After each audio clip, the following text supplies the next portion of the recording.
Udah ganteng nggak wajah saya di sini? Belum? Udah bro. Udah. Oke, kita jumpa lagi di Total Politik. Ini adalah episode kedua. Kita di dalam apa namanya ini? Mas Topo Talks, ya. Ini sebuah apa namanya talks yang sebuah acara talks yang diadakan oleh Total Politik untuk melibatkan lebih banyak anggota komunitas kita, melibatkan banyak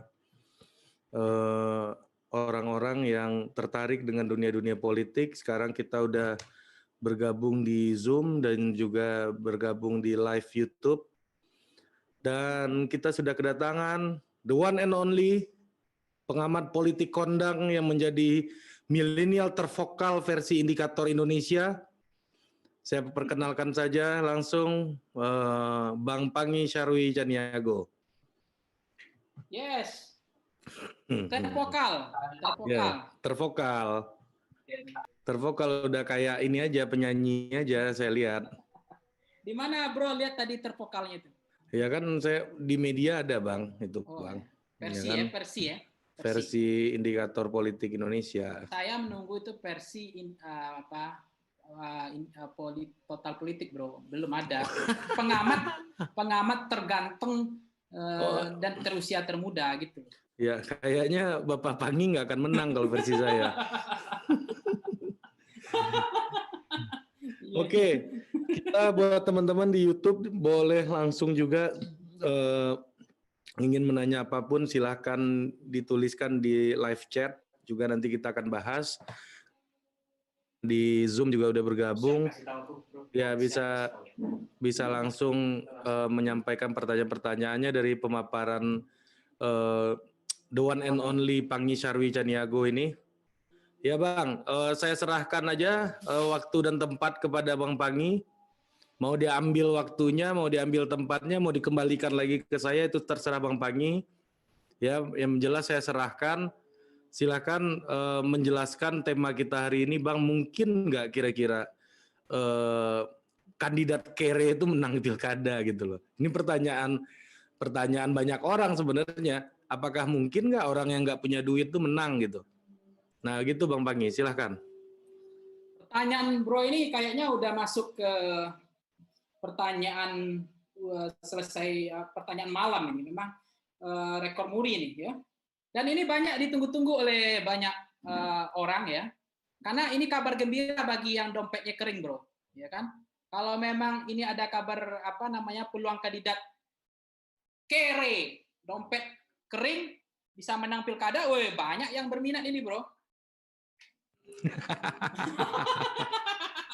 Bro aja berminat ini kan? Iya. Bro kan kere juga sebenarnya, nggak kaya juga lah. Ya Allah. Sorry bro, malam harus saya menyerang karakter ini. Iya, jadi mungkin nggak orang yang nggak punya duit gitu, yang nggak punya uang, nggak punya garis politik, nggak punya kaitan dengan kekuatan elit tertentu untuk minimal maju deh, nggak usah menang. Ya kayak ajudan pribadi yang punya itu kan. Ini nggak punya, uang nggak punya, partai nggak punya, duit nggak punya. Good looking, tampang ganteng atau tampang seadanya, ya kan? Jadi banyak kurangnya nih bro kalau begitu. Susah ya, jangan bertarung pilkada lah bro. Minimal modal good looking ya, wajah agak ganteng dikit itu ada modal, ya kan? Orang lebih senang lihat wajah, kan ada juga bro. Bos bisa lihat di Jawa Barat misalnya, ada itu artis ya banyak juga yang kemudian modal wajah ganteng good looking bisa terpilih gitu. Jadi nggak harus dompet juga gitu, nggak harus turunan dinasti dinasti sekarang kan banyak dinasti nih. Pokoknya dinasti lah, banyak dinasti di Indonesia. Saya lagi sedang membangun dinasti juga, bro. Nah, artinya Bapak Bupati atau keluarga Bupati dulunya, ya kan? Kemudian tampang oke, ya kan? Kan biasanya orang sering bilang soal isi tas, ya, popularitas dan elektabilitas. Dan kalau kemudian isi tas. Ya kalau saya sih bicara isi tas ini nggak terlalu urgen sih bro gitu loh. Karena banyak juga loh, lu bisa lihat loh ya, banyak juga yang duitnya habis nggak terpilih loh. Nah, ada loh duit habis nggak terpilih. Artinya ngandalin duit juga nggak bisa juga karena tidak satu parabel tunggal dalam pilkada gitu loh. Jadi jangan sedih lah nggak punya duit gitu loh. Tapi gue pernah diskusi sama promotor gue lah di UNER ya, Prof. Ramlan Subakti. Ini ada bahasa yang menarik, dia bilang begini, untuk orang memilih harus butuh uang. Nah, dompet bro, ya. Kok serius? Nggak gini loh. Pertanyaan gue gini loh, bos sebenarnya. Ketika orang ditanya uang, ketika ditanyakan masalah ganteng, masalah uang, ganteng, dan masalah yang lu sebutin tadi itu semua gitu ya. Pertanyaan gue simpel aja. Buat apa lagi itu sekolah-sekolah masih mengajarkan apa itu demokrasi, ala Eastern, input, proses, output, sampai kita ada sekolahnya belajar government, belajar personal branding, dan belajar lain-lainnya ini. Ketika ujung-ujungnya berapa banyak lu mampu cetak baliho, kalau gitu gue bikin perusahaan cetak baliho aja daripada memikirkan apa yang harus gue sampaikan kepada publik. Kalau gitu gue operasi plastik aja di Korea biar muka gue bagus gitu. Nah jadi lu lagi ngeledek salah satu calon gubernur gua di Sumbar kayaknya. Enggak ada hubungannya. Karena hanya bermodal poster dan buat percetakan. Iya, makanya kan? gua sih mempertanyakan bagaimana sih seorang konsultan politik melihat modal-modal si kandidat ini. Ketika ya modal-modal akhirnya lu belajar politik sebagai pengamat politik dan konsultan politik, ya solusinya sama aja kayak orang nggak sekolah gitu loh, dalam tanda kutip gitu loh. Ya makanya bos kita nggak usah berputus asa juga untuk menetap belajar tentang yang bro bilang, belajar tentang sistem politik juga ya bro ya, David Eston itu ya. Iya. Almond. Hebat juga bro ya. Di mana sekolahnya dulu? Itu teori lama. Oke. Jadi gue bilang gini, jangan itu disesali bro. Ya, tidak ada masalah, itu tetap berlanjut lah. Artinya tapi itu tetap berlanjut, Anda tetap nanya isi tas juga. Nggak Anda tanya isi kepala saya. Ada pertanyaan menarik, ini menarik. Ada yang bilang begini, kalau misalnya fitur demokrasi kita itu lebih, gue agak serius dikit. Lu agak dengar serius dikit. Iya, gue dengerin lu. Dari tadi gue dengar. Iya, serius ya. Ya. Jadi kalau misalnya fitur demokrasi kita itu memang lebih mengutamakan intelektual, ya, kapasitas, integritas, kredibilitas, dan seterusnya, orang-orang filsuf, orang-orang yang berintelektual itu yang seperti di era awal kemerdekaan Natsir, ya, Agus Salim, Syahrir, Yamin, ya itu kan orang miskin semua, bro. Enggak juga lah. Ya kalau lu bicara Agus Salim, tahu lah lu ngontrak dari rumah ke rumah kan, itu kakek gua juga udah jadi menteri, masih ngontrak rumah gitu loh. Artinya ada ruang bagi dia untuk mengisi pos pemerintahan gitu loh. Jadi perdana menteri, menjadi pejabat gitu loh. Walaupun kere gitu loh. Sepatunya ditambal. Artinya gue bilang gini, ruang gerak mereka, peluang mereka sebenarnya agak lebih besar untuk bisa bertahta, ya, merebut kekuasaan, walaupun kere. Karena sistem fitur demokrasinya bukan demokrasi kriminal, bro. Gue bilang demokrasi kriminal itu apa ini? Lu kan harus bertanya, apa demokrasi kriminal? Iya. Lu udah tanya tuh, ngapain lagi gua nanya? Anda sudah tanya sendiri. Demokrasi kriminal itu basisnya yang tadi dibilang, ya modal, isi dompet, ya kan? Nah artinya, lu mau maju bupati, wali kota, lu pasti tanya sama gua, bro, ada donatur nggak? Ada yang bisa sponsori gua nggak? Gua kere nih, nggak ada duit, nggak ada dompet, tapi gua kan ketika berkuasa, ya ini ada sumber daya alam yang gue punya gitu loh. Nanti izin-izin tambang lu ya kan, izin-izin perusahaan lu gue bantu. Tetapi kos politik gue kere, nggak ada duit. Sementara gue butuh uang gitu loh. Tapi gue punya modal racikan elektabilitas. Elektabilitas gue agak dikit moncer lah. Jadi bawa hasil elektabilitas yang calon lu yang punya itu, bawa hasil elektabilitas, ini bagus. Tapi duit masih kok kering gitu. Lu butuh bandar. bos butuh cukong. Nah, mulai itu kawin silang persekongkolan. Gue suka sering bahasa kawin kalau malam-malam ini. Kawin silang, ekonomi politik bro. Pengusaha butuh izin, penguasa butuh duit bro. Ketemu nih barang. Oke. Nah, jadi kalau begitu pertanyaannya adalah gimana sih akhirnya, apa sih yang misalnya nih lu akan pegang seorang kandidat bos, apa yang menjadi ukuran utama lu gitu loh? Ini orang punya kemungkinan untuk menang ya, elektabilitas dan survei-survei pastilah. Gua catat dulu pertanyaan lu. Apa tadi pertanyaannya? Aduh ya Allah. Jadi begini. Gua mau tanya. Kayak lu bertanya kayak orang filsafat sih, lama betul. Iya, jadi gimana caranya, bro? Jadi gimana caranya gue bisa, misalnya gue taruhlah gue punya elektabilitas gitu, ya. Taruhlah gue punya elektabilitas. Ya seperti yang lu bilang tadi, gue punya modal sosial yang bagus, orang kenal gue, popularitas gue ada di survei itu semuanya tuh. Ya. Dan kan lawan gue juga punya angka. Ya. Jadi lawan gue juga punya angka. Jadi apa sih yang membuat lu sebagai konsultan yakin gue bisa menang di dalam pemilu itu? Gitu. Sebagai konsultan nih.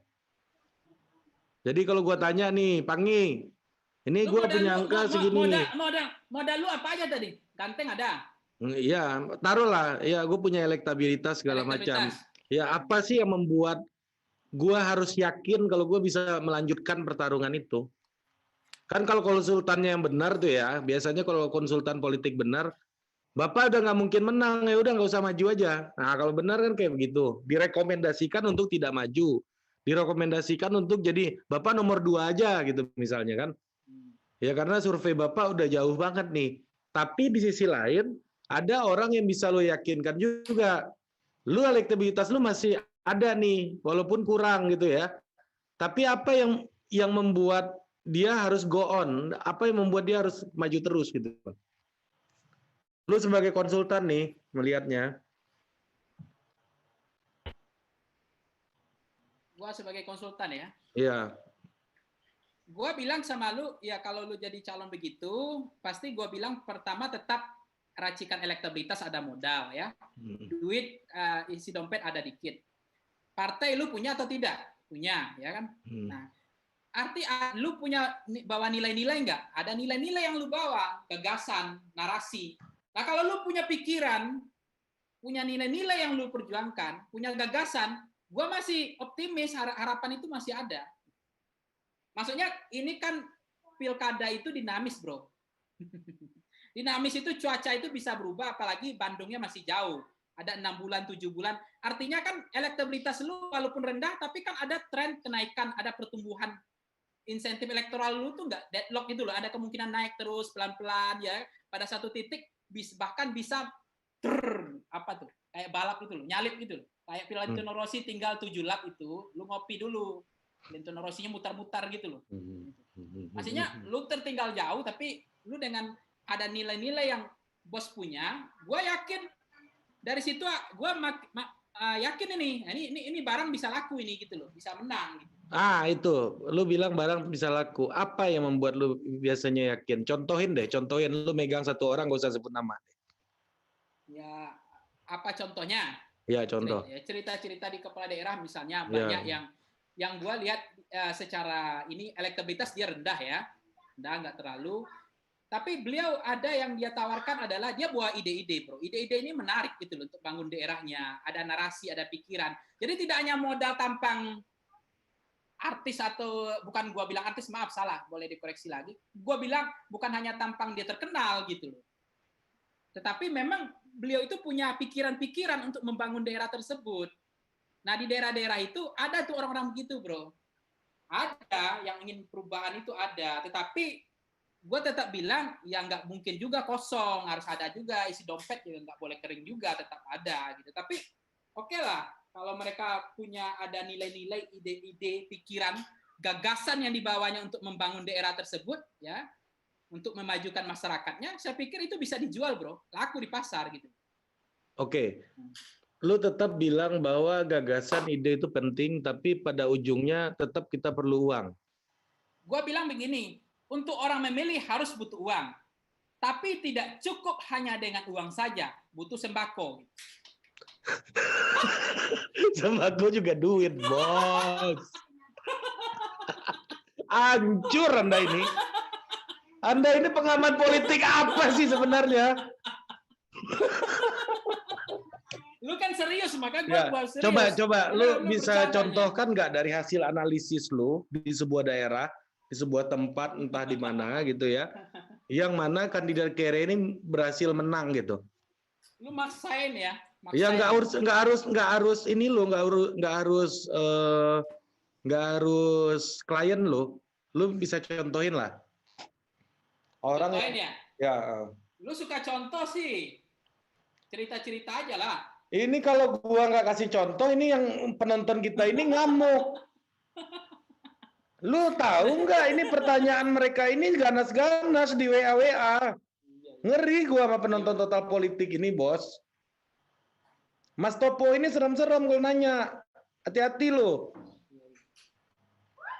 Hormat, izin salah. Jadi begini. Ya. Kalau contoh di daerah yang terbukti berhasil ya dengan bawa jualan ya, jualan ide ya, jualan gagasan.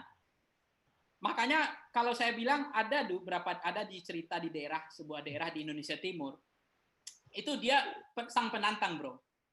Oke. Artinya yang dilawan incumbent kan, yang sudah wakil bupati, habis itu bupati, berarti udah berapa tahun tuh? 10 tahun. Ya.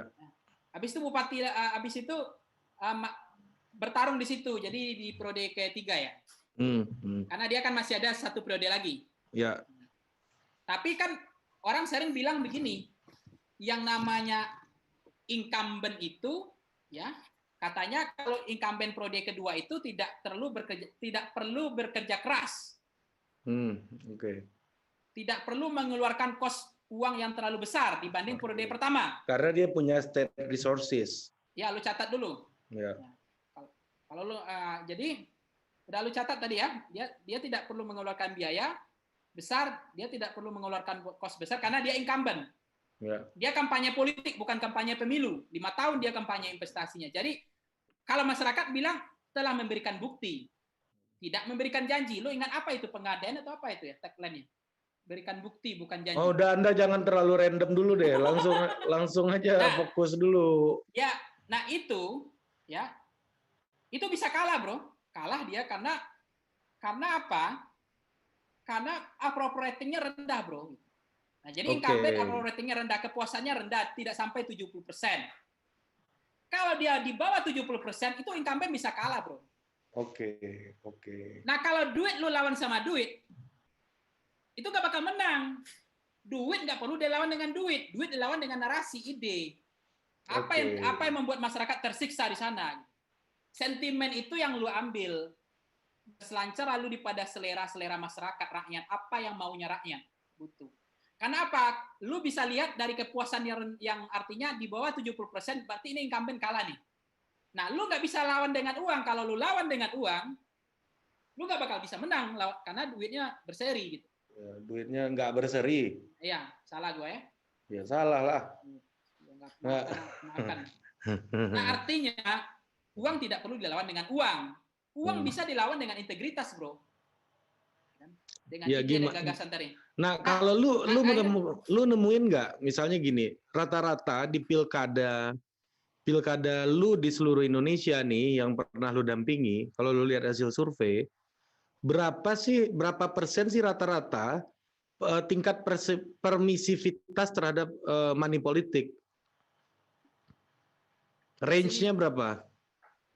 Ya memang tidak banyak sih ya, tapi ada lah ya. Rata-rata banyak kalah, bro. Iya, banyak kalah karena memang yang saya bilang tadi, demokrasi kriminal ini kan demokrasi artinya bertumpu kepada dompet, isi tas gitu loh. Sehingga memang yang tadi yang jualan ide-ide tadi ada juga yang kalau masyarakatnya itu kere, bro, hanya memikirkan pemilihnya, memikirkan apa yang dimasukkan besok pagi, bukan bicara investasi, bro. Ini mau hidup aja bertahan. Nah itu kan money politiknya tinggi. Nah itu ide gagasan memang nggak susah masuk, bro. Itu memang itu yang disebut ya money politik tadi sangat berperan di situ, lebih tinggi. Nah, makanya jual ide ini kadang-kadang lihat daerahnya juga gitu loh, nggak semua daerah juga. Oke, itu makanya gue tanya berapa range-nya sih rata-rata di Indonesia itu tingkat orang yang menerima money politik gitu. Kan pasti lu di setiap survei lu tanyakan itu kan. Ya makanya gue lah tanya biasanya ketika dikasih duit ada tiga alasan kan. Pertama mereka terima duitnya, ya tapi tidak pilih orangnya. Duitnya terima, ini kayak Medan bro, Medan punya cerita, duit terima, oh terima duit, terima, pilih, oh belum tentu pilih. Gitu. Itu cerita Medan. Kalau lu ke Medan tuh tahu ceritanya itu, punya cerita. Nah ada juga yang kedua. Dia terima duitnya tapi dia mainkan hati nuraninya, dia nggak bakal pilih gitu loh. Tapi yang ketiga ini agak berbahaya lagi, dia tidak terima, dia ambil uangnya tapi nggak pilih, ya kan? Dia yang ambil dan dia pilih dong. Yang diambil dan dipilih. Itu nah, yang bisa dipengaruhi, itu yang bisa dipengaruhi money politik. Nah, itu tuh berapa persen rata-rata itu, Bos? Ya itu paling banyak bro, bisa 34-35%, banyak itu. Oke, lu bilang dong ke penonton Total Politik suruh minta mereka berdonasi dong untuk Total Politik. Lu kasih tahu dong. Donasi apa nih? Donasi, silakan didonasi pakai OVO di barcode kita di situ. Lu bilangin dong, iklan dong. Silakan berdonasi di mana nih? Nggak ada di YouTube. Anda tidak bisa lihat di sini, lihatnya di YouTube. Ya Allah. Ini pengamat politik gimana sih ini? Silakan berdonasi ke siapa ini, bro? Ini Anda ini kalau Batara lihat Anda ini hostnya A1, dia senang banget. Ini pengamat politik bermental A1 ini. Nah, nih bro, ini ada pertanyaan nih menarik nih dari kawan kita Ika Abramantia. Ika S. Bramantia, sorry. Ika ini juga Mas Topo dan sudah tergabung di sini sejak Mas Topo ini dilahirkan di muka bumi. Ya. Dan di sini Ika pertanyaannya begini, sebenarnya sudah ada studi serius belum sih soal efektivitas penggunaan konsultan politik versus cara konvensional?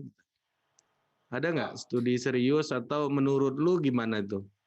Ya begini bro, kalau menurut gua ya, konvensional itu kan biasanya politisi yang gua pernah sampaikan ke bos dulu ya, bahwa mereka lebih tahu banyak di lapangan, nggak perlu ilmu teori-teori, mereka lebih paham di lapangan, nggak butuh konsultan, kira-kira gitu. Ya, jadi bagi mereka, ya untuk apa konsultan gitu loh, gua bisa sendiri, punya tim sendiri, mereka sudah percaya diri tingkat tinggi, baru sadar kalau udah kalah, baru mereka merasa, oh ternyata salah ilmunya kan.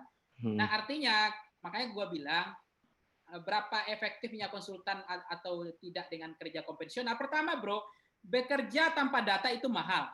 Ya. Nah konsultan itu bicara tentang data. Jadi terukur, ada KPI-nya, ada alat ukur yang jelas. Tidak bisa klaim, asumsi, pikiran liar. Kan lu kan pernah tuh rasain tuh bro. Ketika lu jadi bupati, oh pak ini suara kita di sini kampung ini pak. Ini semua ada yang hitam kepalanya, kenal semua Pak, ini suara Bapak semua. Pokoknya Bapak tenang aja. Yang kepalanya hitam, kenang Bapak semua. Bapak aman, tenang aja. Tenang aja pokoknya Bapak. Kalau ubanan dikit udah nggak milih Bapak. Enggak. Yang kepala hitam aja bro. Kepala hitam, oke. Ya. Artinya itu kan klaim-klaim begitu banyak datang kalau lu jadi calon bupati bro. Betul. Dan banyak juga yang kemakan loh itu. Oh kemakan, apalagi nggak punya ilmu gitu loh. Iya. Nggak punya ilmu, nggak, artinya kita konsultan itu kan bekerja berdasarkan data bro, riset kan.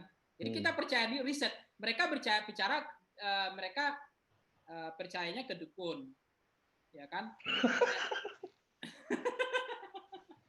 Nah di situ. Padahal Anda sejenis dukun juga sebenarnya. Ya udah pasti dukun politik. Dukun politik. Jadi kalau dikatakan seberapa efektif konsultan, tentu dana bocor itu bisa diminimalisir bro. Dana bocor, bukan anggaran negara aja yang bocor, dana kampanye ini bisa bocor juga bro. Oke. Duit banyak ke bawah tapi suara nggak ada, gitu. Karena tidak terukur. Nah, kalau dengan konsultan, semua duit yang cair berapa persen pun rupiah itu semuanya harus ada insentif elektoralnya, bro. Oke. Jadi lu berpikir soal cost per unit gitu ya? Cost-nya bisa lebih diefektifkan, lebih Iya. tepat sasaran langsung kepada elektoral, insentif elektoral. Jadi tidak meraba-raba. Jadi bagi gua kerja dengan konsultan itu justru lebih terukur ya, sistematis, dan kita itu lebih agak siap untuk kalah dan siap menang, bro. Nah, biasanya kalau konvensional itu mereka dengan hasil survei aja, mereka hari H itu udah langsung syukuran, bro. Malam itu udah syukuran dengan hasil survei. Besoknya kalah. Kan malam Pernah itu ya pengalaman Anda kayak gitu, pernah ya? Ya udah syukuran malamnya, karena di atas kertas survei ini nggak ada mungkin kalah lagi, bro. Udah menang ini di atas kertas. Tapi nggak ada ilmunya, ya udah.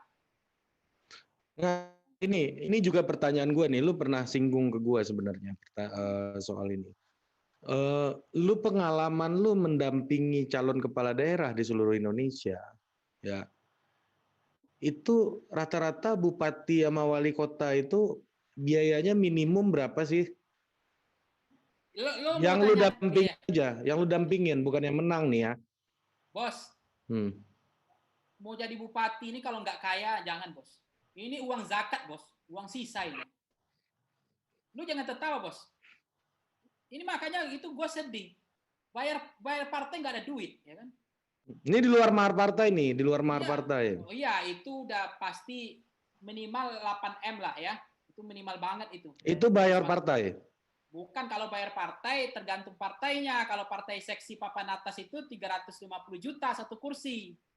Kalau partai-partai yang agak papan bawah bisa 200-250 lah satu partai. Kalau lo butuh 6 kursi, nggak mungkin 6 dong, 9 dong minimal. Ya ada juga di daerah gua 6. Oh ya, 5-6 ada ya. Ada.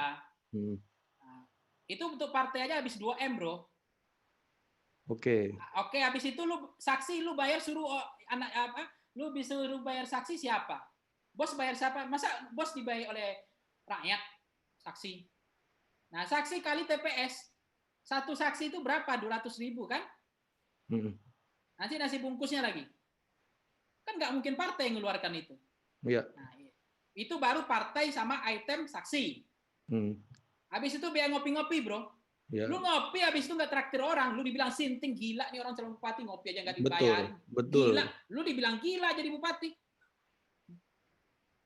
Bukannya kita dipuji jadi bilang gila kita.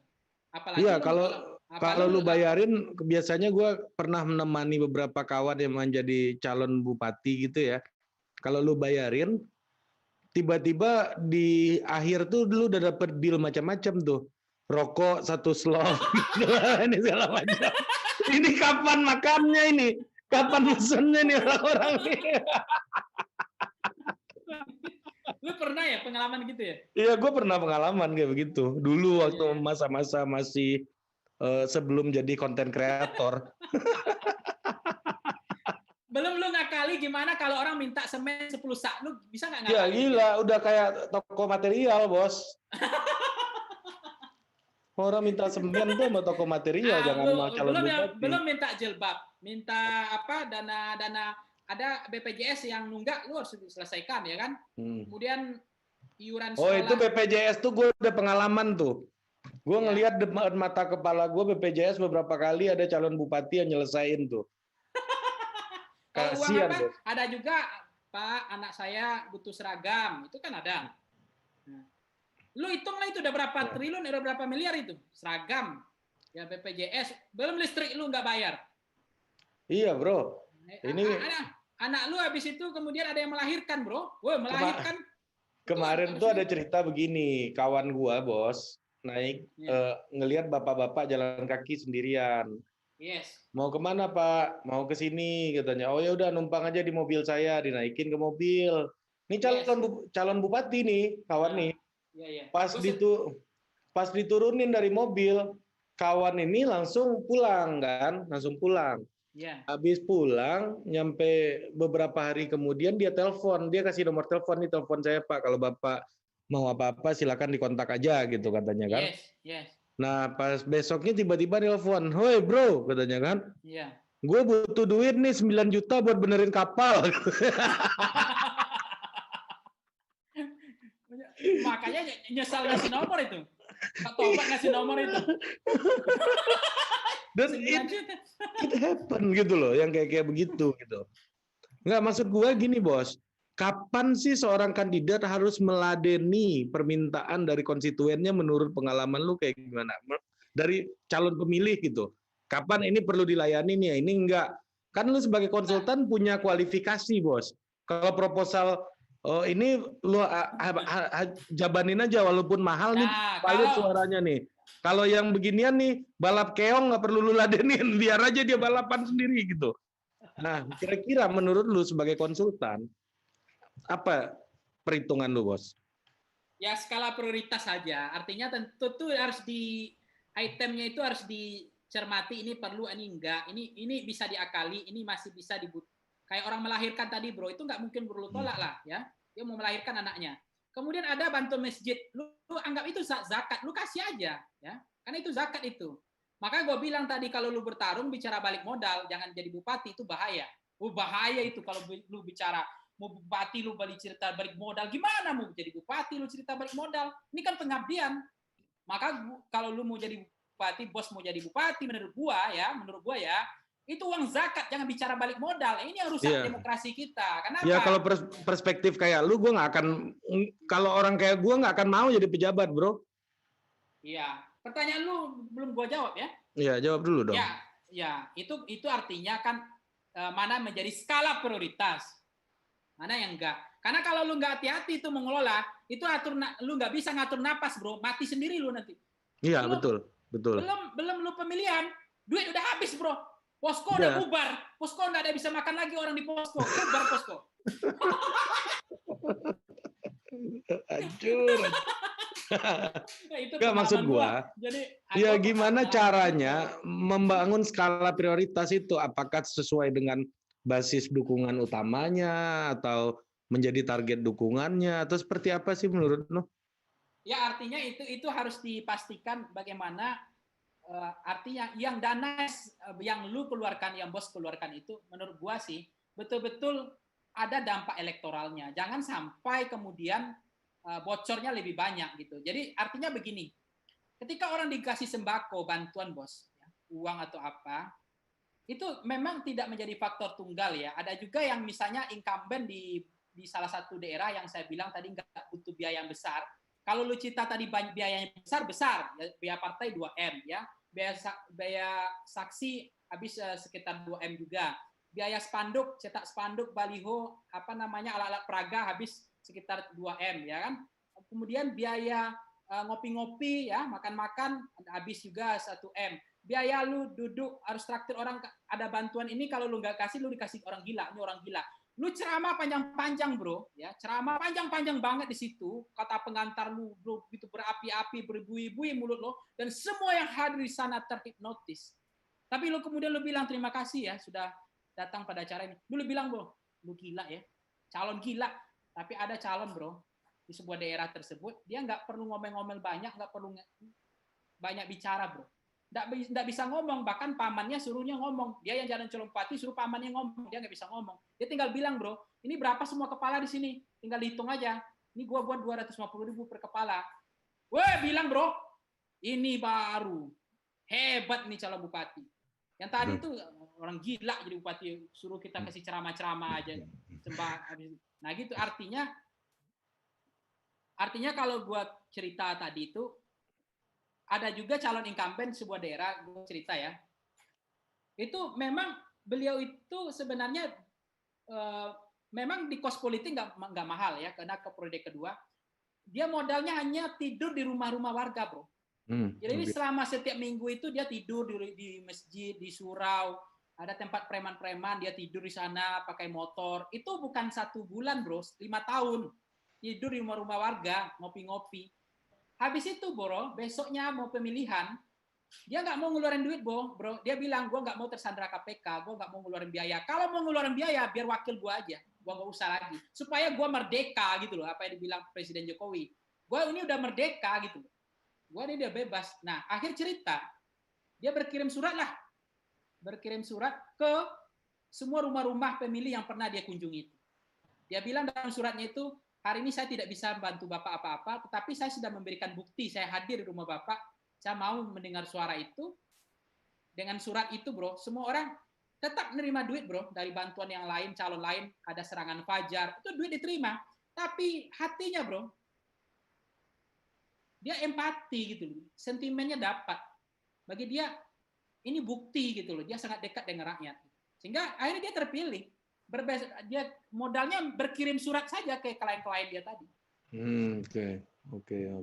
Itu ada juga, itu kere, bro, kere sebenarnya. Nggak butuh dompet banyak juga isinya gitu. Maka kalau lu jadi incumbent periode kedua lu banyak habisin duit, berarti lu gagal sebenarnya. Berarti lu nggak ngerjain apa-apa selama 5 tahun. Nggak ngerjain apa-apa. Makanya periode kedua itu incumbent, bro, itu nggak ada ngeluarin duit. Suruh wakil, bro. Suruh wakil, ya, lu punya malah dia profit ya, cash in ya harusnya ya. Dia bilang, bro, mau jadi bupati, mau jadi wakil gua kan udah 2 periode. Iya. Ya, ada duit 5M nggak? Kalau ada duit 5M sama gua pasangan gitu loh. Iya, cash in harusnya. Dapat duit masuk, bukan duit. Oke. Tahan dulu, bro. Tahan dulu. Gue mau ke pertanyaan lagi nih from Aka. Pertanyaan, sejauh mana integritas mampu mengalahkan politik uang? Karena banyak orang di wilayah tertentu yang memang minta duit. Tadi kan lu udah singgung sebenarnya Bupati tadi itu dengan contoh incumbent. Kalau yang lapangan rata gimana? Ada nggak contohnya yang lain? Ya ini kan incumbent kan, jadi incumbent ya katakan kalaupun dia nggak keluar uang pribadi ya PNS-nya lah yang kerja buat dia, paling nggak ya. Daripada takut kehilangan jabatan, kalau ganti bupati kan mending gua kerja aja nih buat si Pak Bupati gitu kan. Misalnya kan itu yang banyak terjadi di daerah-daerah. Yes. Nah, jadi kalau menurut lu kalau misalnya kategorinya itu seorang penantang juga gitu ya. Penantang juga gimana? Apa yang harusnya dia bangun gitu ya, story seperti apa juga, contoh-contohnya juga untuk mengimbangi permainan politik uang tersebut gitu. Ya kalau sang penantang, sang penantang kata kunci keyword bos ya. Ya. Sang penantang. Atau sama-sama nggak ada incumbent gitu misalnya. Oh berarti kalau bebas. Iya lapangan rata. Lapangan rata, bahasa lu tinggi banget. Lapangan rata tanpa incumbent ya. Gua ini salah terus di mata lu kayaknya. Karena gue belum makan, jadi gue sangat kritis, bro. Ya lanjut Bung Pangi, lanjut. Gue sangat kritis karena belum makan. Tapi kalau gue biasanya habis makan, gue itu tidur aja, nggak bisa mikir lagi. Karena ini pertanyaan lu berat-berat semua. Enggak, ini pertanyaannya Mas Topo. Saya cuma membacakan. Topo, ya. Ini pertanyaannya berkelas sebenarnya. Ya? Iya, pertanyaan di sini nggak ada yang nggak berkelas. Makanya saya undang Anda jadi pembicara di sini. Iya. Siap, hormat, izin salah. Oke, kita lanjut ke pertanyaan selanjutnya. Pertanyaan saya kepada bro itu yang harus bro jawab juga. Ketika memang ada tarung yang artinya lapangan datar tadi, itu artinya semua punya peluang ya. Nah, itu disitulah kemudian saya pikir tidak mudah. Pertama, lolos partai dulu. Lu kan kalau bos nggak lolos partai, nggak bisa. Ya, artinya level pertama harus lolos partai. Nah, disitulah semua orang akan berjuang ya untuk mendapatkan rekomendasi, dia survei dulu. Nah, di situ sudah biaya survei, bro. Tadi saya belum masukin biaya survei ya. Biaya survei itu ada 150 juta. Ya, kalau enggak Anda tidak makan dong. Iya kan? Iya kan? Masa Anda makan dari AdSense YouTube Pangi Sarwi Caniago? Tidak mungkin dong. Itu kayaknya belum ada AdSense-nya itu akun. Ngedeknya minta ampun menyerang karakter gua lagi. Tolong dong. Bang Pangi itu lebih butuh followers daripada duit. Lebih butuh subscribers daripada duit. Tolong di-subscribe channelnya Pangi Sarwi Caniago. Bentar, baterai gua ditambah dulu. Kang, tolong Kang. Iya. Itu lu habis tampil di Total Politik naik kan subscriber kan? Naik ada 5 naik 5. Yeah. Lumayan. Gua harus bersyukur bro, apapun kayaknya itu kan upaya kita. Beliau ini lebih butuh subscriber daripada duit. makanya gue tanya subscribe bisa jadi duit nggak gitu kan? Ya, ayo dong dijawab dong. Kembali kepada tadi tidak ada incumbent dan seterusnya. Ya. Di situ pertarungan agak kompetitif ya, karena semua kan punya peluang, sangat dinamis. Siapapun punya peluang untuk menang karena tidak ada yang bisa menyalahgunakan kekuasaan ya, abuse of power itu. Karena mulai dari nol semua gitu. Kecuali ada wakil. Kalau ada wakil itu beda lagi, bukan lapangan datar itu. Ya. Nah, lolos artinya sama-sama berjuang lolos di partai. Yang kedua adalah lolos di anggaran, bro. Karena begini, lolos cukong atau bandar itu kan penting juga. Mereka rata-rata ya tadi itu nggak punya duit. Dia bilang, tolong, dia nanya ke saya bukan ada itu calon, dia datang, dia cerita bukan untuk didampingi jadi konsultan, bro. Tapi dia bertanya, ini ada bisa nggak tolong saya carikan bandarnya? Nah, ini yang bikin susah demokrasi ini jangan-jangan kandidat-kandidat nggak berduit ini kali ya? Iya, dompetnya kering bro, nggak ada, tapi ambisi ada bro, ambisi. Kacau. Jadi gua kan disuruh cari cukong bro, bandar. Pusing juga gua udah lalu hitung-hitung matematika politik. Ya, survei juga belum kan? Belum cair, survei belum cair, disuruh cari cukong untuk biaya pilkada kan. Nah itu lolos. Nah itu semua berkompetisi bro. Nah level terakhir adalah bagaimana dipilih oleh rakyat. Setelah lolos terdaftar di KPU sebagai peserta. Nah lolos dipilih rakyat itu bagi sang penantang ya atau orang-orang yang tidak ada incumbent ini itu kan mereka disenangi mereka kenal ya racikan elektoral kan begitu ya. Kenal naik level kedua disukai, suka, level ketiga dipilih.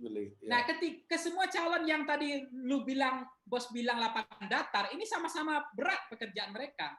Kalau hanya dikenal, bro, itu cukup yang bro bilang itu, bos bilang, brother bilang, cukup modal buat cetak percetakan spanduk, lu pasang aja, kemudian lu buat pabrik bengkel las untuk menegakkan spanduk atau alat peraga kan gratis juga, lu punya bengkel sendiri, bengkel las. Kalau itu cukup hanya di orang kenal, popularitas. Makanya modal kata lu kalau begitu gua jadi calon bupati, calon gubernur aja kalau cukup punya modal percetakan aja sama bengkel las kan. Nah, jadi kalau sebenarnya sama-sama berjuang, sama-sama berat di situ, bro. Sama-sama berat. Makanya gue bilang ini makanya ada faktor-faktor lain yang gue rasa ya. Ya disitulah isi tas tadi itu diuji kan. Hampir semua calon kepala daerah itu menang. Banyak mengatakan ya hampir semua calon kepala daerah itu menang. Itu karena money politik. Maka kalau bicara bro kausalitas sebab akibat uang mengakibatkan menang. Tapi tidak semua yang uangnya habis itu bisa menang. Ya benar-benar. Banyak juga yang kalah habis. Ya. Ya dan gue selalu punya kecenderungan gini loh. Ini pertanyaan gue ya. Ini pertanyaan gue ke lu nih. Kenapa orang yang menang itu rata-rata ngakunya duitnya sedikit habis? Bukit habis katanya yang menang. Iya, yang menang. Yang menang ya. Duit habis ya. Ya itu kan lagu-lagu aja kaset usang itu gimana. Kecuali saya bilang tadi incumbent. Dia udah paket hemat. 2 periode dia nggak mau. Dia udah bangun modal. Dia udah mengeluarkan kos besar. Dia sudah berjuang, sudah tidur di rumah-rumah warga hampir 5 tahun. Masa ngeluarin duit lagi? Tapi kalau misalnya orang yang baru nggak ada punya investasi sosial, bro, kos politiknya tak mahal, bro. Mahal banget gitu. Makanya kan demokrasi kriminal ini kayak lu yang intelektual ya. Gua bilang lu intelektual, anggap begitu aja lah. Pokoknya lu intelektual lah ya. Lu intelektual, lu orang yang punya kapasitas, integritas, nggak perlu diragukan. Lu orang hebat ya. Lu kalau ngomong itu berpidato, narasi, pikiran-pikiran lu tuh membuat orang terhipnotis ya. Nah, semuanya lu punya. Tapi dengan demokrasi fitur kriminal seperti ini bertumpu kepada masyarakat yang kere ini ya, butuh uang, dan tidak sebaliknya di negara-negara maju yang dia klien atau pemilih yang membiayai calon, maka sepanjang itu ruang untuk orang-orang hebat seperti lu ini akan ada tempat sebenarnya, agak susah. Makanya jangan heran lu melihat banyak yang preman-preman ya. Mereka yang dulunya preman cukong atau apa, ya jadi bupati, jadi kepala daerah. Bahkan pernah saya dengar cerita itu pengedar ganja atau heroin atau apalah, udah kaya banget dia sampai dia kaya banget ya. Itu masuk TV sampai viral ya. Sampai dia ketika menerima slip gaji pertamanya, dia tertawa. Ayo kita tertawa bareng-bareng gitu. Hahaha. Udah lu jangan maksa buat ngelucu gitu Bang, udah nggak lucu. Nah, ini pertanyaannya. Ini slip gajinya, ini nggak masuk menurut dia gitu. Ya. Nggak masuk slip gajinya. Ini ada pertanyaan gitu nih, Bang dari Ihsan. Gimana caranya biar bisa masuk ke bisnis konsultan politik, Bang? Gitu. Nah, pengalaman lu aja deh, cerita deh.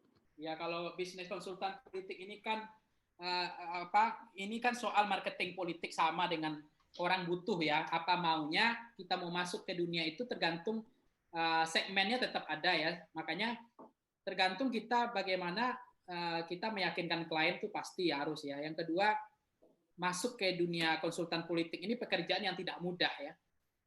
Karena lu harus siap dimarah-marahin ya, dimaki, kemudian kalau kita salah ya, itu karena kita berhadapan dengan calon ya harus siap mental lah, jadi nggak boleh baper gitu loh. Bahkan saya pernah dicuekin 1 minggu ya, kita nggak dilayani, mereka merasa tidak maksimal pelayanan kita. Jadi artinya berat banget karena lapangan itu tidak segampang memang dengan teori gitu. Jadi lapangan itu apalagi lapangan becek kan, jadi nggak mudah menurut becek lapangan. Lapangan becek ya. Oke. Nah, bagaimana pengalaman Bang Pangi menemui mahar politik untuk sewa perahu? Tadi udah dibahas ini. Pertanyaan dari Agustian tadi ditonton lagi aja videonya. Tapi itu menarik bro. Mahar politik ya. Ya gimana, kan ada partai yang aku nggak pakai mahar. Ya ada lah itu. Jangan dulu sebut namanya. Downgrade itu nggak boleh. Ya, nah, tetapi itu lagunya ya, judulnya begitu, nggak punya mahar. Tetapi maharnya berupa maintenance lain gitu loh. Ada maintenance-nya gitu, tapi nggak mahar. Nah, tapi ada juga. Misalnya apa konsesinya biasanya? Ya, yang lebih ngeri lagi bro, misalnya menjadi bupati, wali kota. Boleh yang di YouTube juga boleh nanya, silakan aja ya. Misalnya begini, ada sebuah daerah cerita begini. Ketika mereka butuh namanya cukong atau bandar tadi, ya konsensinya, dia bilang begini, oke, gue punya duit 20% gue bantu untuk biaya untuk pilkada gitu. Jadi kalau 20% itu biasanya dari 100% dia anggap kasih 80 M ya, 80 M untuk gubernur ya. Nanti kalau dapat izin tambang, izin tadi bro, yang dijual-jual tadi, izin tadi, itu dia hanya ngeluarin 80 M itu hanya 20% bro. Oke. Jadi dia pancing duit 20%, ya kalau lu ngail pernah kan ngail ikan kan kasih pancing dikit, tapi lu dapat ikan gede gitu. Jadi bagi mereka, maksud gue gini ya, kalau soal yang tadi ya, soal mahar, itu kan bisa juga mahar bro. Ya kan? Apa bedanya dengan kalau tadi maharnya di depan, lu mau maju, lu nanti mau baik, mau peduli dengan partai, lu mau pukul tripsi nggak penting, yang penting lu bayar di muka. Lu butuh partai, maju nih. Beli putus. Putus bro. Ya, beli putus. Tapi yang lebih berbahaya lagi yang tadi bro, kalau nggak beli putus tuh bahaya juga bro. Ya main panjang kan. Lalu bukalah itu tambang-tambang itu kan. Rusak alam semesta ini. Lu jual itu tambang-tambang, bawa emas semua, lu dikirim sama uang apa nama istilahnya, kan ada duitnya itu, dia angka-angka aja dikirim ke sini. Ya, tambang kita dihabisi semua, tapi dikirim angka dikit-dikit kayak itu. Lu kan senang kalau ditransfer, gua transfer kan, lu lihat aja di HP, lu kan nggak pernah megang duit lu tuh. Gua transfer kan, nah itu aja dikirim dari Amerika, dari Singapura. Kapan lu transfer gua? Belum pernah. Nunggu nih gua. Lu lihat kan di sini kan nggak pegang duit kan, angka-angka begitu lu senang kan? Emas lu udah dibawa ke sana bro, tambang udah dibawa semua. Oke, ini ada lagi nih. Belum, bentar. Ya. Ayo, ini bentar lagi nih waktunya nih. Untuk mendapatkan mahar tadi, ngopinya bukan bisa 2 kali 3 kali nggak bro. Saya aja untuk mendapatkan mahar partai satu partai aja itu dapat 3 kursi. Itu ngopinya 10 kali, bro. Iya, benar. Itu udah sampai keruh kencing kita, bos. Ngurusin begituan. Makanya gue pensiun aja lah.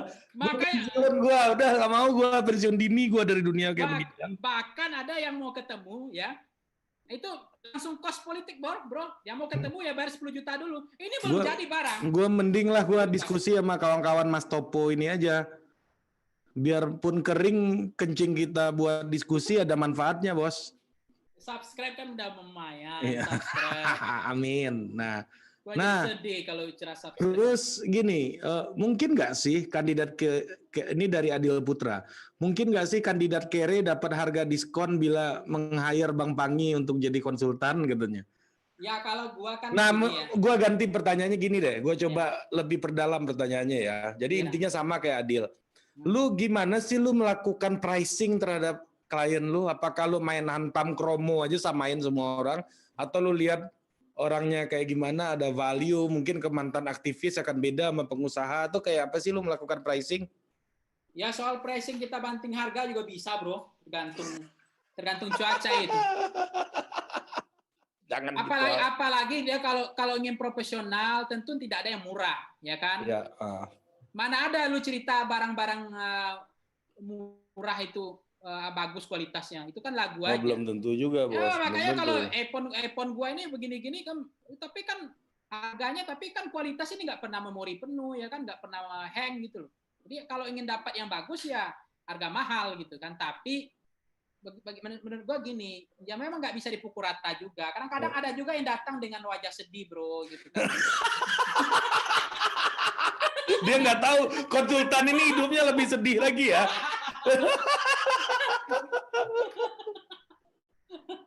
Jadi kan gue nggak tega, bro, lihat wajahnya sedih, ya kan. Minta tolong dibantu, ini gimana ini kita. Tapi kita memperjuangkan rakyat, masyarakat. Ya kalau kita menang, kita bisa banyak berbuat ke rakyat gitu loh. Jadi yang kita lawan ini adalah calon yang agak berat. Jadi dengan pembawaan begitu kan gue juga nggak bisa maksain. Sehingga gue tanya itu, lu punya duit berapa, bos? Mau maju pilkada, punya duit berapa? Gue bilang, duit gue segini. Ya udah, duit segitu kita pakai itemnya ini, programnya ini, capainya ini. Jadi gue sesuaikan aja dengan anggarannya. Jangan kita paksain daripada dia bunuh diri loh, bro. Jadi kan posisinya konsultan juga dalam artian lu mengoptimalkan resources yang sudah dimiliki oleh si kandidat ini. Yes. Kok lu cerdas sekarang, bro? Malam ini cerdas. Ya Allah ya Tuhan, kalau nggak lebih tua gue cekek lu.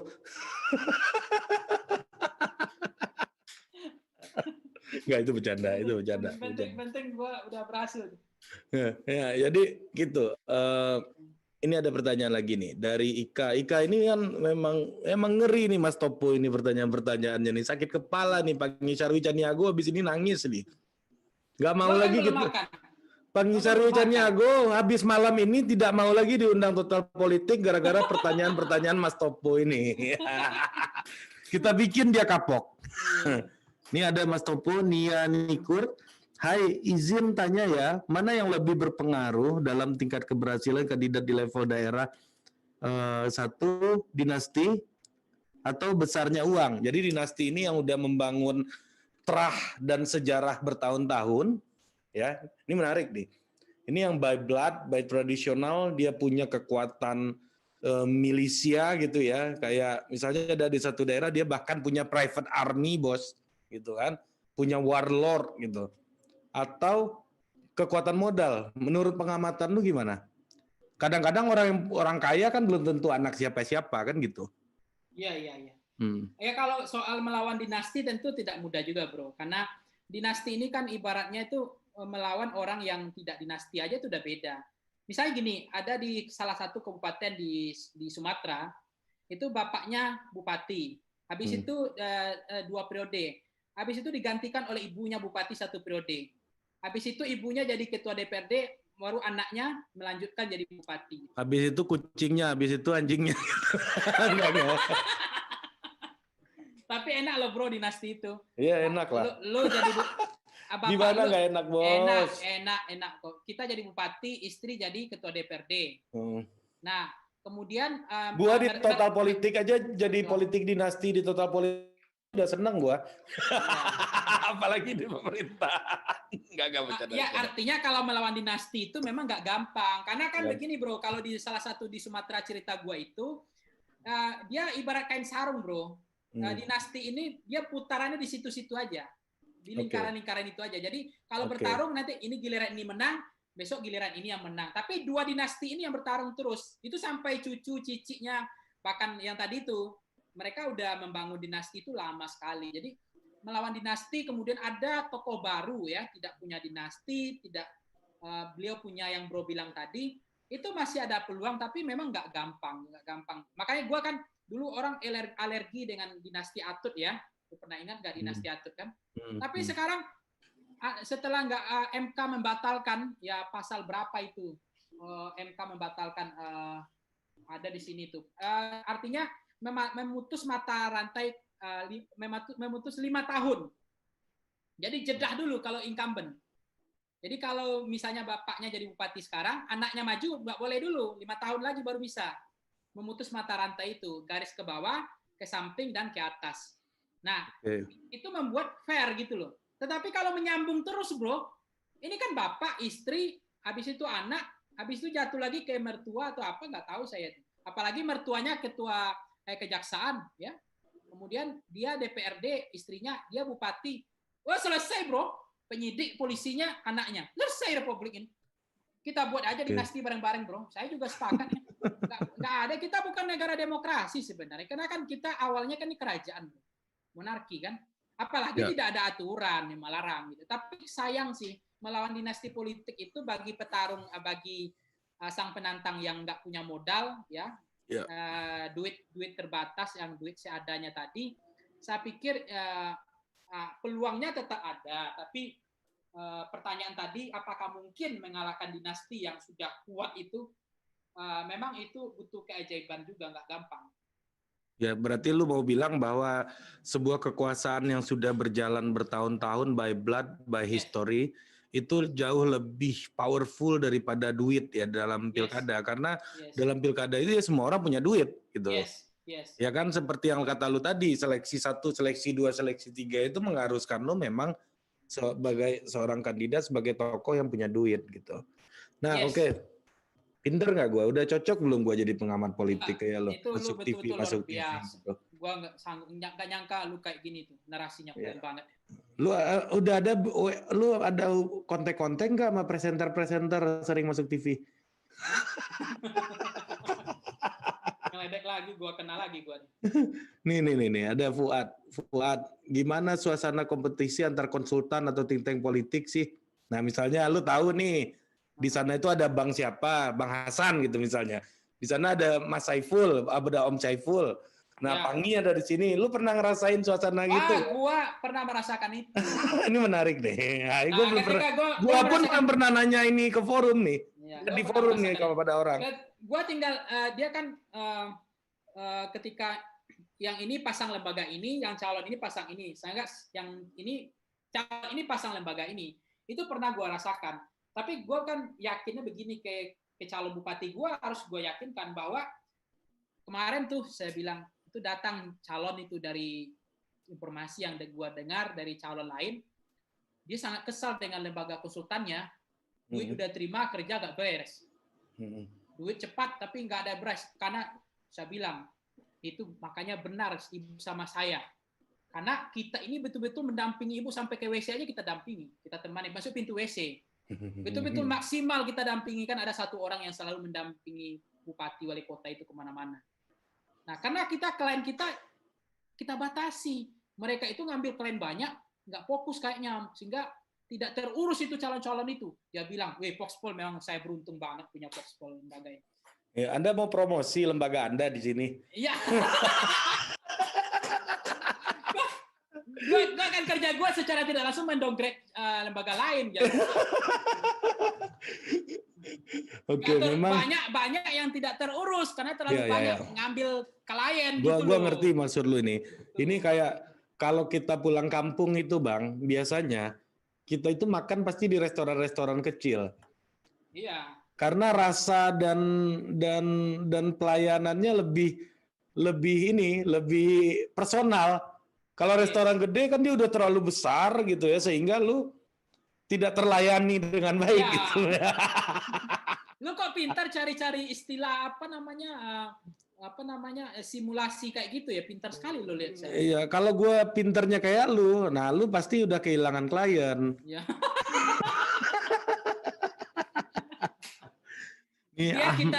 Biar kita dikit tapi terlayani dengan baik kan. Iya. Ini memang soal wisdom. Wisdom is about limit. Jadi lu mengetahui limit itu adalah wise gitu, adalah kebijaksanaan. Gua suka sama lu.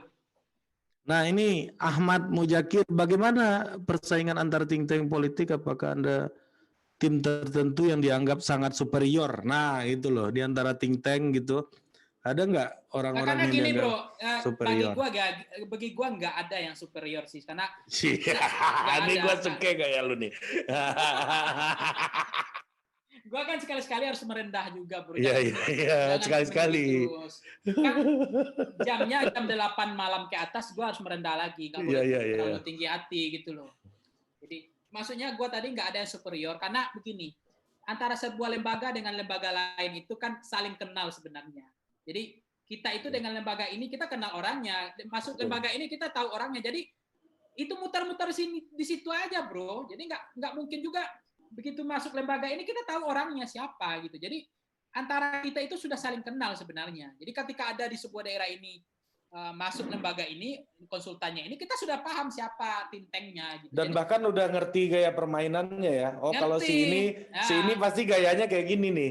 Si ini gayanya kayak gini nih. Gua sampai dulu waktu gua masih kerja kayak lu gini, gue baca artikel kandidat aja gue udah tahu nih siapa konsultannya. Ini pasti mainnya sini nih, gitu kan? Ya kan? Ya kan, artinya kita nggak ada yang bersaing secara superior, nggak ada. Artinya ya yang penting masing-masing bekerja ya sesuai dengan klien mereka masing-masing. Tapi limpahan lu biasanya dapat nggak? Misalnya ada yang udah terlalu banyak gitu, dikasih ke lu gitu. Ada ya? Iya, artinya nggak tergarap lagi. Gue bilang gue yang garap sawahnya deh gitu. Garap. Sawahnya kegedean. Iya. Ada. Ya berarti ada yang proyeknya lebih banyak daripada lu kan banyak. Iya. Tapi gue juga banyak proyek gue, bro. Enggak, gue nggak bilang proyek lu dikit. Gue nggak bilang Anda itu pengangguran, Bro Pangi. Iya. Saya itu bilang yang proyeknya lebih banyak gitu, misalnya di saat tertentu gitu. Suara gue tadi kurang maksimal mendengarnya. Kawan ini sensian banget sih. Gak biasa bercanda gaya YouTube nih, keseringan ke TV nih kawan nih. Ini baper nih, bentar lagi kita nih makan belum. Nah, banyak lagi pertanyaan nggak, bro? Lagi nggak pertanyaan nih? Nah, enggak, udah. Nanti lu nggak mau diundang lagi kalau banyak. Emosi gue kalau banyak banget ini. Nah, ini pertanyaan terakhir, Sulafah, sekaligus closing statement ya. Menurut lu, closing statementnya adalah, lu melihat 2020 Pilkada 2020 ini seperti apa bagi konsultan-konsultan politik? Apakah lahan yang becek atau enggak nih, karena lagi konteks COVID hari ini. Nah, yang kedua, kriteria kandidat seperti apa yang bakal lebih cepat tune in nama lembaga lu, Bang? Jadi pertama, karena COVID ini memang agak berbeda ya. Pertama, calon-calon ini saya pikir banyak juga yang tidak terlalu butuh konsultan, ada. Sehingga bagi mereka, ruang gerak mereka kan terbatas sebetulnya. Kalau biasanya kan klien itu kita dampingi setahun kan. Gitu. Tahun itu kita mulai dari timeline, kemudian jadwal, kemudian capaiannya ya. Kalau ini bahkan ada yang baru-baru ini menghubungi hari ini gitu. Lu bisa bayangkan kita biasanya konsultan itu mendampingi setahun sebelum pemilihan, ini cuma 4 bulan. Apa yang bisa kita lakukan gitu? Apalagi kalau berdoa. Ada yang bisa kita lakukan mungkin. Tapi biasanya ada juga yang bilang, bagaimana hari hanya apa yang kita lakukan, Pak? Ya kalau begitu nggak usah sewa konsultan, saya bilang. Ya udah kita kerjakan aja yang model-model lama itu. Jadi mereka butuh konsultan, tapi bicaranya udah ujung aja gitu, nggak mau kerja keras untuk meyakinkan publik itu. Jadi Jadi pertanyaan gua tadi itu, pertanyaan lu tadi dari siapa tadi? Dari Sulafah. Sulafah ya. Sulafah tadi bilang soal di tengah kondisi sekarang memang berbeda, agak tantangannya lebih berat. Apalagi program-program kita ini bisa banyak nggak jalan loh. Misalnya untuk face to face ini dibatasi ya. Kemudian misalnya serangan udara, serangan oke lah. Tapi serangan darat ini kan terbatas ruang gerak kita. Anda ini konsultan politik apa koramil main serang-serang aja? Nah, maksudnya kalau COVID ini kan susah mempertemukan orang, bro. Nah, pertanyaan selanjutnya apa? Pertanyaan selanjutnya adalah kriteria yang cocok dengan lembaga lu tuh kandidat seperti apa biasanya? Nggak muluk-muluk sih. Yang penting dia tuh nggak mantan pidana, ya kan? Itu pertama. Itu kan kita bisa bantu lah. Yang kedua, yang paling penting itu adalah mereka aktivis, itu kita juga senang, ya. Kadang-kadang begini, bro. Justru kita senang dengan aktivis dibandingkan incumbent. Incumbent ini kadang-kadang nakalnya minta ampun juga. Gak mau diajarin, sok tahu. Kadang-kadang mereka udah merasa jengkel juga kita gitu. Tapi kata-kata itu tidak mungkin Anda sampaikan di depan beliau dong. Enggak, kan ini nggak ada dia di sini. Iya, ya. Kali aja ada incumbent di sini kok. Jadi kalau gua kriteria yang kualifikasinya nggak ada. Yang penting mereka punya keinginan untuk membangun ya daerahnya, ya kan, punya nilai-nilai yang dia bawa, punya gagasan, punya pikiran, punya narasi, punya cita-cita, punya ide, cukup kok itu. Oke, Bang Panggi. Sebelumnya gue ucapkan terima kasih yang sudah berdonasi untuk acara malam hari ini, dan jangan lupa juga pesan PO merchandise Total Politik di Tokopedia sudah ada, gitu kan. Dan yang terakhir closing dari gua, ya. Di politik itu lu tidak perlu terlalu pinter, bos. Ya, tidak perlu terlalu banyak narasi. Tidak perlu terlalu banyak asumsi. Yang paling penting di politik itu adalah total politik. Yes.